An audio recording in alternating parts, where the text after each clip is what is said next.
शहर की सबसे ऊंची इमारत की 27वीं मंजिल पर बने कांच के केबिन में बैठा आर्यन मल्होत्रा खुद को दुनिया का मालिक समझता था। नीचे दौड़ती गाड़ियां उसे चींटियों जैसी लगती थीं और लोग सिर्फ सीढ़ियां। करोड़ों का पैकेज, इंटरव्यू, बिजनेस मैगजीन के कवर, उसे लगता था उसने जिंदगी को हरा दिया है। लेकिन उसी चमकदार जिंदगी में एक रिश्ता ऐसा भी था जिसे उसने कभी रिश्ते की तरह देखा ही नहीं। उसकी पत्नी सिया। सिया पढ़ी लिखी थी, समझदार थी, शांत थी और सादगी उसकी पहचान थी। कॉटन की साड़ी, छोटी सी बिंदी, हल्की मुस्कान, धीमी आवाज। वो दिखावे से दूर रिश्तों की सच्चाई में विश्वास करती थी। शादी के कुछ ही दिनों बाद आर्यन को उससे चिढ़ होने लगी। तुम्हें समझ नहीं आता, मैं सीईओ हूँ। लोग हंसते होंगे मुझ पर। मैं कोशिश करूंगी, सिया कहती। पर कोशिश इंसान खुद को बदलने की करता है, अपनी आत्मा उतार कर नहीं फेंकता। तुम्हें क्लास चाहिए, पर्सनैलिटी चाहिए।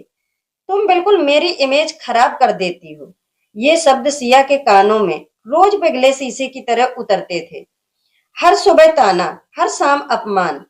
शादी के 4 महीने बाद एक दिन उसने कागज उसके सामने फेंके। डिवोर्स साइन करो। ये शादी मेरी लाइफ की गलती है।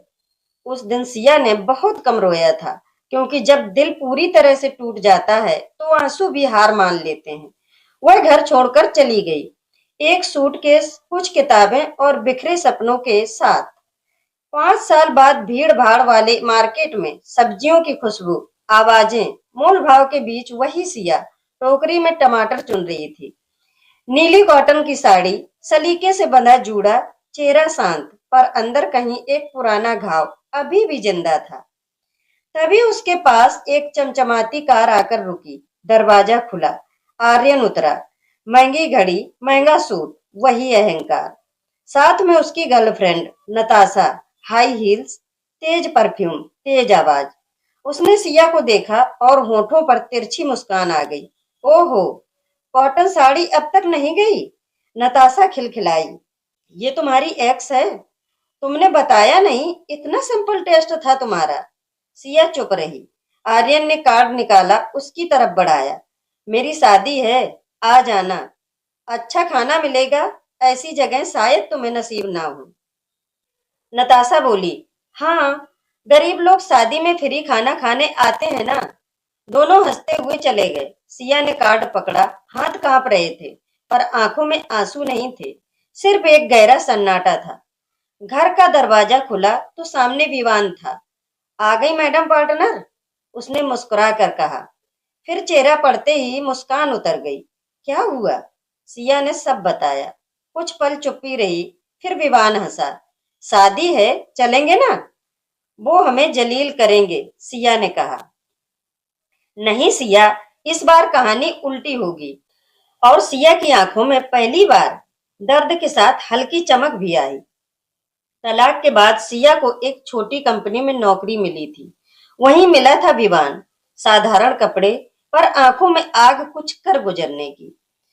कुछ महीनों बाद कंपनी बंद हो गई। दोनों बेरोजगार हो गए। एक शाम खाली ऑफिस के बाहर खड़े विवान ने कहा, डरें या कोशिश करें?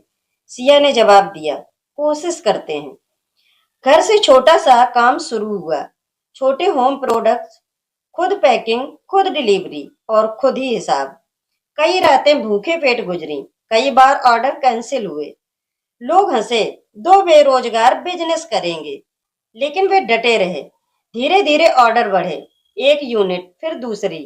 5 साल में वे कई फैक्ट्रियों के मालिक बन चुके थे। और उसी सफर में एक दिन विवान ने कहा, सिया, पार्टनर तो पहले से हो, लाइफ पार्टनर भी बनोगी?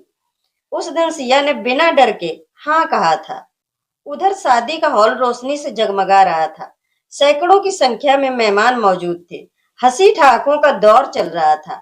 आर्यन शेरवानी में स्टेज पर खड़ा था। अचानक दरवाजे पर हलचल हुई। महंगी बनारसी साड़ी, डायमंड सेट, आत्मविश्वास से भरी चाल। सिया अंदर आई, उसके पीछे विवान। लोग फुसफुसाने लगे, कौन है ये? आर्यन सन्न रह गया, फिर हंसने की कोशिश की। सब किराए का है ना? तभी विवान ने पास आते हुए कहा, दूल्हे को गिफ्ट तो दे दो। सिया ने बैग से कागज निकाले और उसके हाथ में थमा दिए। तुमने गिफ्ट लाने को मना किया था, पर ये देना जरूरी था। ये उस फैक्ट्री के पेपर्स हैं जिसे हमने खरीद लिया है, वही कंपनी जहां आर्यन सीईओ था। उसका चेहरा सफेद पड़ गया। नताशा चीखी, यू लूजर! गले की माला तोड़ी, उसके ऊपर फेंकी और चली गई। आर्यन घुटनों पर था। मुझे माफ कर दो सिया, सिया ने शांत स्वर में कहा। मैंने तुम्हें उसी दिन माफ कर दिया था जब समझ गई थी कि मैं छोटी नहीं हूं, तुम्हारी सोच छोटी है। वह मुड़ी और विवान के साथ बाहर चली गई।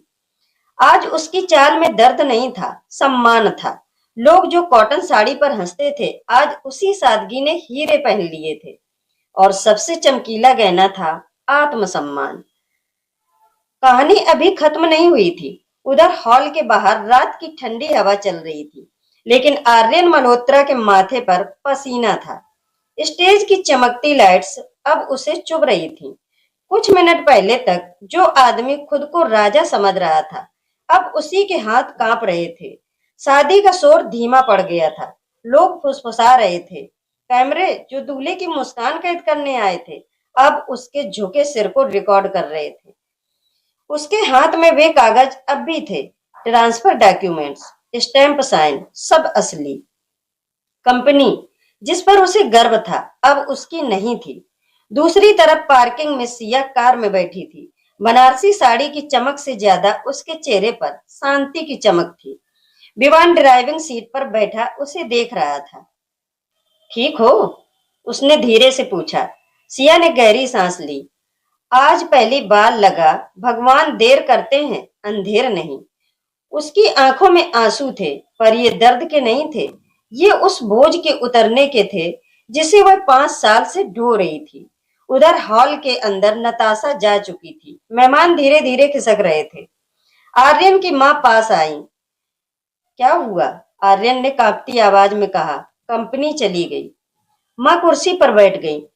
तूने कितनों का दिल तोड़ा था बेटा, किसी का दिल मत तोड़ो, ये मैंने कहा था। आज पहली बार आर्यन को माँ की बात याद आई। अगले दिन खबर बिजनेस न्यूज में थी, मल्होत्रा इंडस्ट्रीज का अधिग्रहण।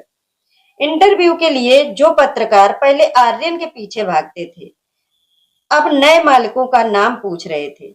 बोर्ड मीटिंग में उसे बताया गया, आप अब सीईओ नहीं रहे।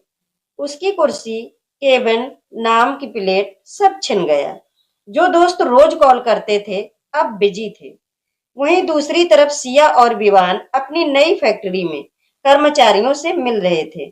सिया हर महिला कर्मचारी से हाथ मिलाती, हाल पूछती। एक लड़की बोली, मैम आप बहुत सिंपल हैं, बड़े लोग ऐसे नहीं रहते। सिया मुस्कुराई। बड़ा बनने के लिए बड़ा दिल चाहिए, गहने नहीं। धीरे धीरे समय बीतता गया। आर्यन नौकरी की तलाश में दर दर भटकता रहा। जहां इंटरव्यू देने जाता, लोग कहते, आपके बारे में सुना है, आपके लिए हमारे यहाँ जगह नहीं है। उसे नौकरी नहीं मिली। एक दिन वही पुराना मार्केट था, भीड़, सब्जियां, आवाजें। आर्यन थका हुआ, दाढ़ी बढ़ी हुई, सस्ता शर्ट पहने खड़ा था। तभी उसने देखा, सामने सिया एक बुजुर्ग सब्जी वाले को ज्यादा पैसे देकर कह रही थी, अंकल जी, बाकी पैसे अपने पास रखिए। उसके साथ विवान था, हाथ में फाइलें, पर आंखों में वही अपनापन। आर्यन की आंखें झुक गई। वह आगे बढ़ा। सिया, आवाज कमजोर थी। सिया रुकी। विवान शांत खड़ा रहा। मैंने बहुत गलत किया, मुझे माफ कर दो। सिया ने कुछ पल उसे देखा।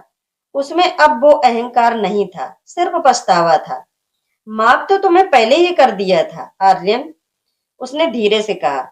लेकिन याद रखना, किसी की सादगी को कमजोरी मत समझना। भगवान सादगी वालों का हिसाब खुद लिखते हैं। आर्यन रो पड़ा।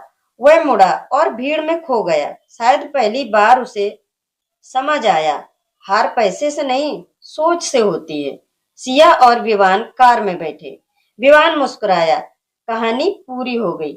सिया ने खिड़की से बाहर देखते हुए कहा, नहीं, अब हमारी असली कहानी शुरू हुई है। कार आगे बढ़ गई। पीछे छूट गया अहंकार, अपमान, पुराना दर्द। आगे था सम्मान, साझेदारी और वो सुकून जो किसी को गिराकर नहीं, खुद को ऊपर उठाकर मिलता है। और सच यही है, जो लोग दूसरों को नीचा दिखाकर ऊंचा बनना चाहते हैं, समय उन्हें घुटनों पर ला देता है। और जो लोग गिरकर भी मेहनत नहीं छोड़ते, समय उन्हें सिर ऊंचा करके चलना सिखाता है। तो कैसी लगी ये कहानी, कमेंट करके अपनी राय जरूर दें और हमारे YouTube channel Tara the story teller को सब्सक्राइब करना ना भूलें। धन्यवाद।